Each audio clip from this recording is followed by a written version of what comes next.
Space, the final frontier. These are the continuing voyages of the Starship Enterprise. Her 5-year mission to explore strange new worlds, to seek out new life and new civilizations, and to boldly go where no man has gone before.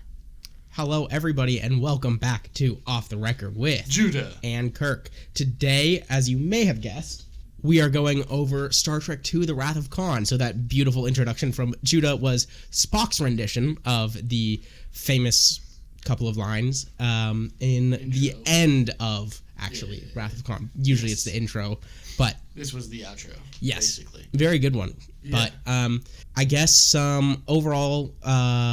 first I'll remind you, this came out in 1982. This is the first time I have seen this movie, though... It's the first time I've seen this movie, too. I kind of know a lot of it anyway, because, big Star Trek guy over here, so I'm used to getting spoilers for some of these older properties. But I had never seen the movie, personally. And then Judah, obviously, first time as well. Yeah. It was good. Yeah. And overall thoughts then about it you thought it was good. Okay, so I'm very nice with my statements. Kirk and I are equally critical, but I'm a positive critic and Kirk is a negative critic. If you've been listening to this show for however long you've been listening to it and have not picked up on that, then... At least on average, that's how it turns out. So I genuinely am not the biggest Star Trek guy, so I struggle with finding good things to say about Star Trek. And I'm being very honest right now. This movie was peak. Mm-hmm. It was really good. I was engaged. I liked what they did with the characters. I liked the way the story played out. I loved the villain. And I know it's classic. It's iconic. It's mm-hmm. definitive for Star Trek, really. Mm-hmm. So it's it's not exactly a niche thing to like this or love this, but it is really well executed and really well done. And the first time I can really say without any reservations, without any I like this person's acting, but there was this. I can just mm-hmm. say that I liked basically this entire movie. I don't really have any qualms with the film. I think it starts a little slow, but once we get 30 minutes in, I was locked in and engaged the entire rest of the movie. Once the main plot got picked up. Yeah, once the main plot got picked up, and it was fantastic, and I was enjoying myself, and I really liked the conflicts. And again, character development and all of that. I actually genuinely enjoyed this movie. And for a bit of context, if you haven't seen our either Star Trek Strange New Worlds Season 3 video or the video for Star Trek 1, the motion picture. Yes. First of all, Star Trek Strange New Worlds Season 3 was the first time that Judah really said, okay, this was actually good. This suddenly got good. Greater than 50%, this season of the show was good, right?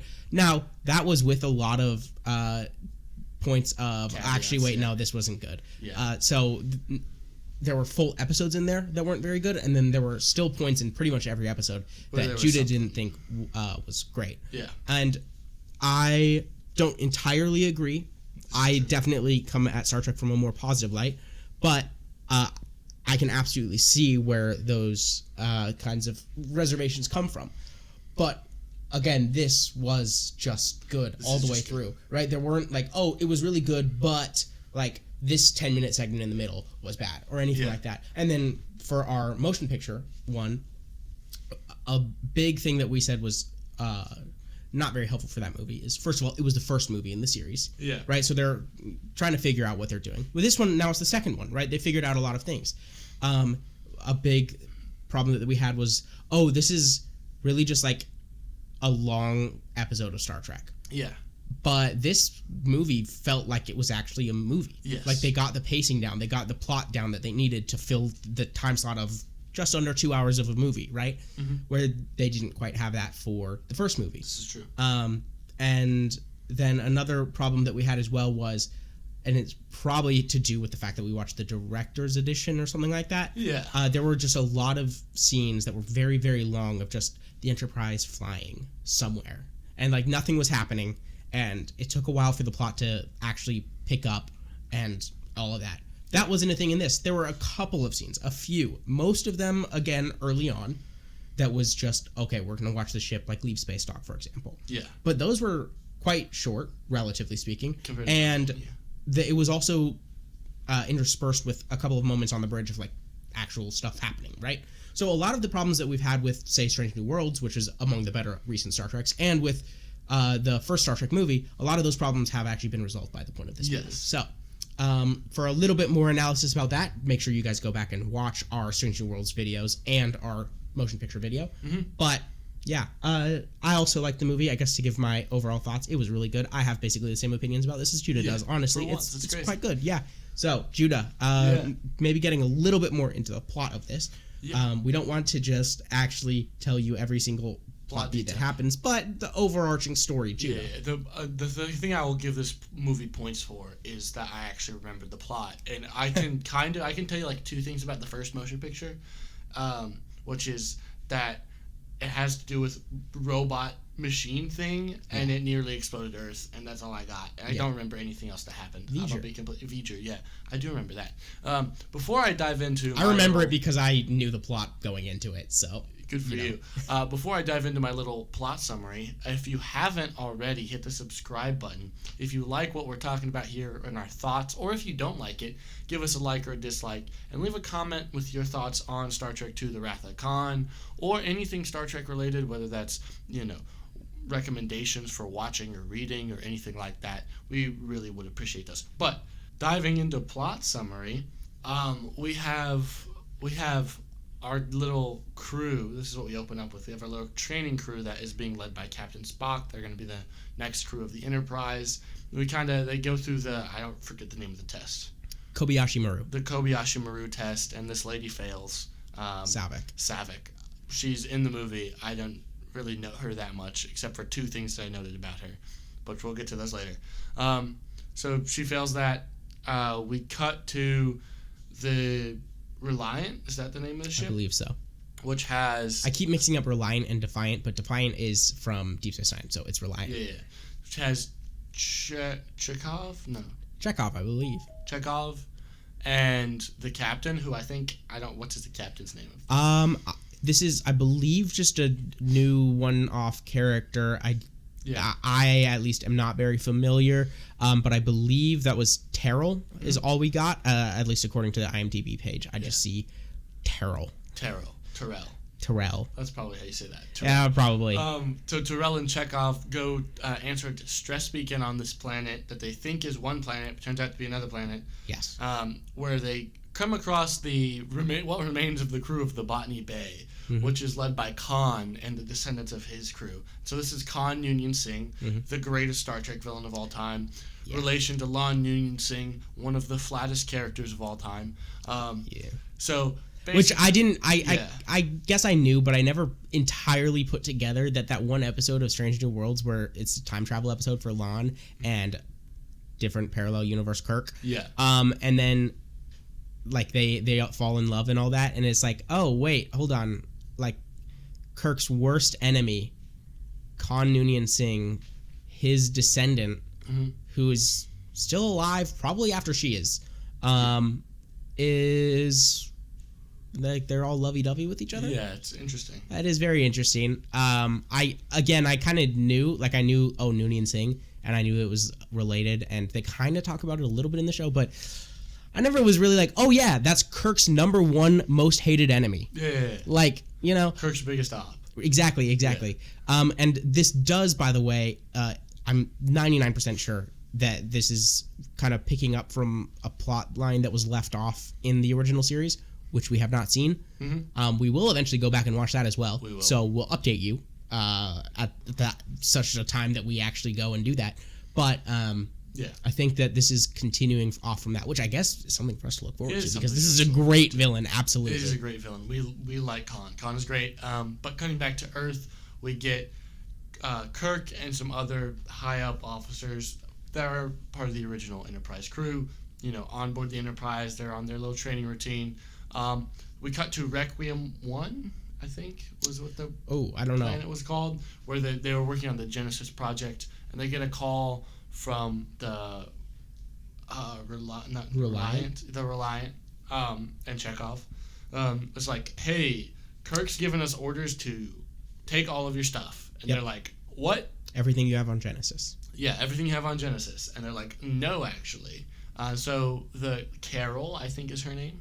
Carol. Yeah. Contacts James T. Kirk, and the communication is cut off, and he can't speak to her, and yada yada. And she's like, "Who ordered this at Genesis?" And so now, very Karen moment. Yeah, very Karen moment. And then it cuts off, and now the Enterprise, instead of doing a little training mission with their youthful midshipmen,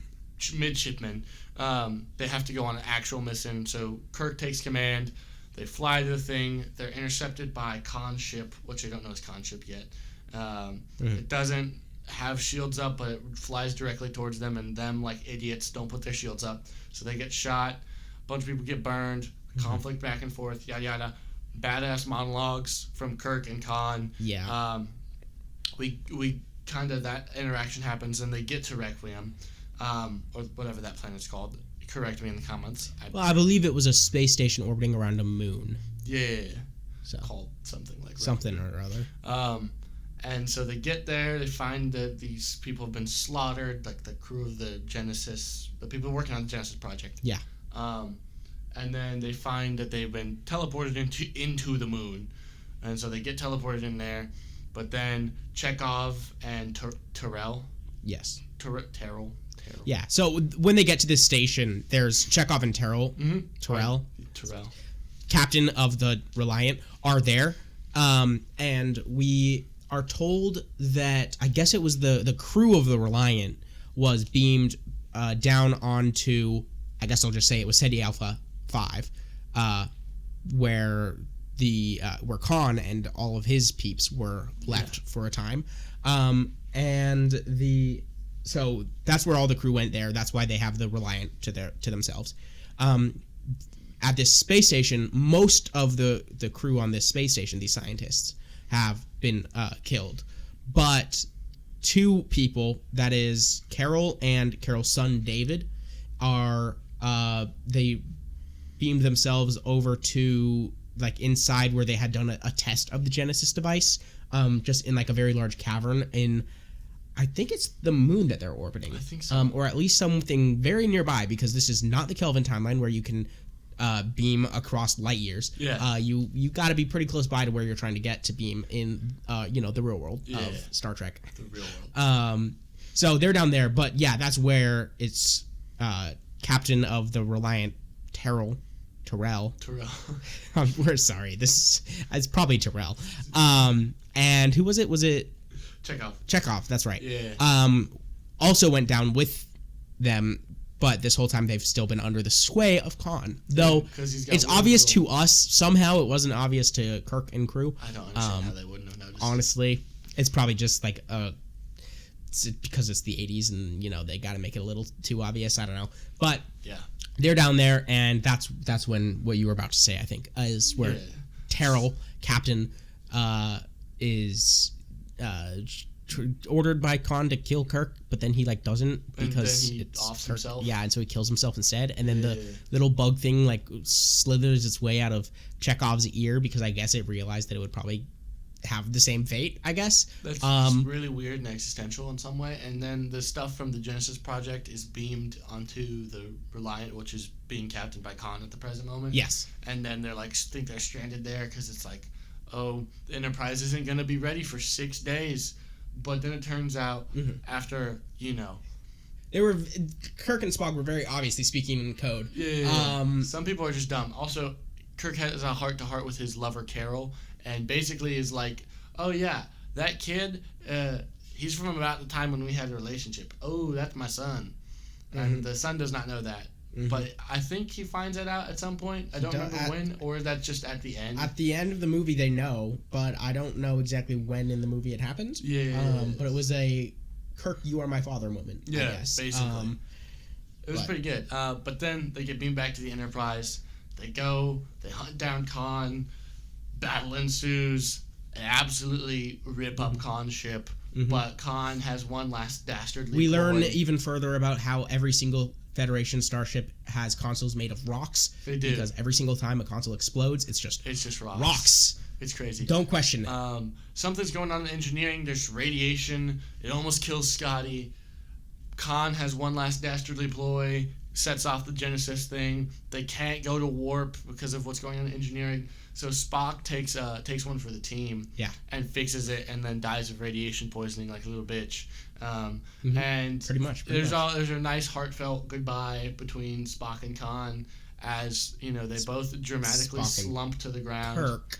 Spock. Not Spock and Khan. Khan is still Mr. Vengeance is mine over there. On the Reliant as he's dying slowly. Yeah. And then he may be resurrected because of the new life bit. Spock. Khan? Maybe. No, because what was established in the movie is the Genesis device is something that creates life from death / also nothingness, really. Like it takes existing matter and it transforms it. And so at the end of the movie, where Khan's last-ditch effort is to just set the device off while they're in a nebula, it collapses the nebula down and it forms a planet, right? And as part, like, Khan being at, near where the explosion happened and where the device was, like, doing its thing. Yeah. What's established is that if they were to set this device off on a planet that did have life, it would override that life and make something new. And so we know in this, actually, that Khan would not be resuscitated by the machine, by the Genesis device, because he's pre-existing life, and so it would have just used his matter to create this new life or something else. But, like, how does Spock? So Spock, at the end of this, he is not revived in this movie. We kind of know that he doesn't stay dead, because at minimum he needs to be in TNG, and also he kind of starts the entire Kelvin timeline in the 2000 films.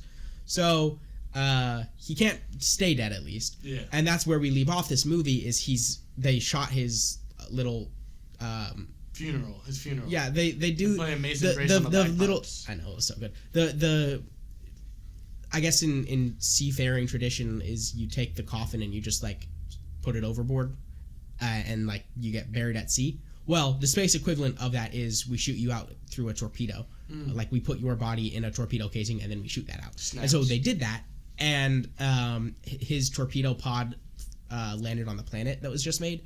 While it was probably had some lingering lifeness happening, and so since he wasn't pre-existing matter down on that planet like Khan would have been, he's not like changed into something new. He's just probably revived. Again, I don't really know.